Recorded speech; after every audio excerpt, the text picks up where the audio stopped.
Friends, welcome to my YouTube channel. ಎಲ್ಲರೂ ಹೇಗಿದ್ದೀರಾ? ಎಲ್ಲರೂ ಚೆನ್ನಾಗಿದ್ದೀರಾ ಅನ್ಕೋತೀನಿ. ನಾನು ಸೂಪರ್. ಮತ್ತು ಇವತ್ತು ಏನು ಬ್ಲಾಗ್ ಮಾಡೋದು ಅಂತ ಬೆಳಗ್ಗೆಯಿಂದ ಯೋಚನೆ ಮಾಡ್ತಿದ್ದೆ. ಬೆಳಗ್ಗೆಯಿಂದ ಏನು ಕೆಲಸ ಮಾಡಿಲ್ಲ.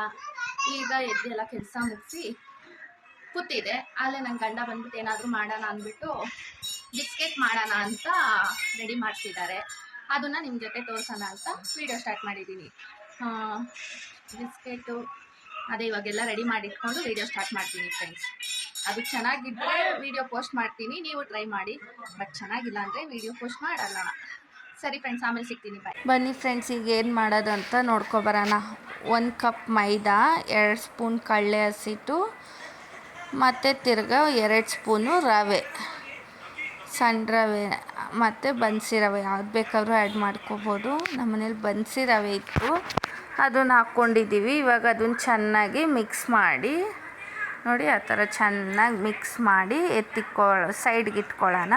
ಈಗ ಬೇರೆ ಕಪ್ಪಲ್ಲಿ ಒಂದು ಕಪ್ಪಷ್ಟು ಶುಗರ್ನ ಪೌಡ್ರ್ ಮಾಡಿ ಇಟ್ಕೊಂಡಿದ್ದೀವಿ. 1 ಕಪ್ಪು ನಿಮ್ಗೆ ಎಷ್ಟು ಸ್ವೀಟ್ ಬೇಕೋ ಅಷ್ಟು ನಮ್ಮದು ಜಾಸ್ತಿ ಆಯಿತು ಅಂತ 1-2 ಸ್ಪೂನ್ ಎತ್ತಿಟ್ವಿ.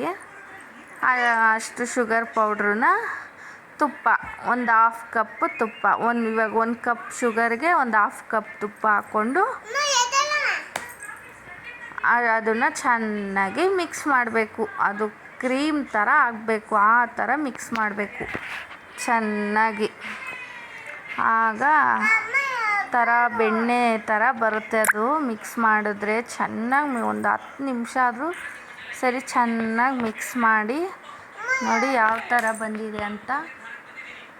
ಆ ಥರ ಚೆನ್ನಾಗಿ ಮಿಕ್ಸ್ ಮಾಡ್ಕೋಬೇಕು. ಚೆನ್ನಾಗಿ ಮಿಕ್ಸ್ ಮಾಡಿಕೊಂಡು ಫಸ್ಟು ನಾವು ಅಂದರೆ ಮಿಕ್ಸ್ ಮಾಡಿದ್ವಲ್ಲ ಮೈದಾ ಹಸಿಟ್ಟು, ಅದು ಎಲ್ಲ ಇವಾಗ ಅದನ್ನು ಆ್ಯಡ್ ಮಾಡ್ಕೋಬೇಕು.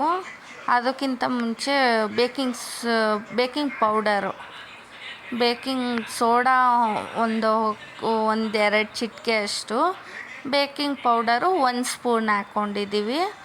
ಅದೆಲ್ಲ ಆದಮೇಲೆ ಅದೇ ಸೈಡಲ್ಲಿ ಇಟ್ಕೊಂಡಿದ್ವಲ್ಲ ಮೈದಾ ಹಸಿಟ್ಟೆಲ್ಲ ಮಿಕ್ಸ್ ಮಾಡಿ ಅದನ್ನು ಇವಾಗ ನೋಡಿ, ಇವಾಗ ಚೆನ್ನಾಗಿ ಎಲ್ಲ ಮಿಕ್ಸ್ ಮಾಡಿ ಆಮೇಲೆ ಹಾಲು ಹಾಕ್ಕೊಂಡು ನಮಗೆ ಅಂದರೆ ಹಸಿಟ್ಟು ಥರ ಅದನ್ನು ಫುಲ್ಲು ಚೆನ್ನಾಗಿ ಮಿಕ್ಸ್ ಮಾಡಿ ಉಂಡೆ ಥರ ಮಾಡ್ಕೋಬೇಕು. ನೋಡಿ ಈ ಥರ ಬಂದಿದೆ.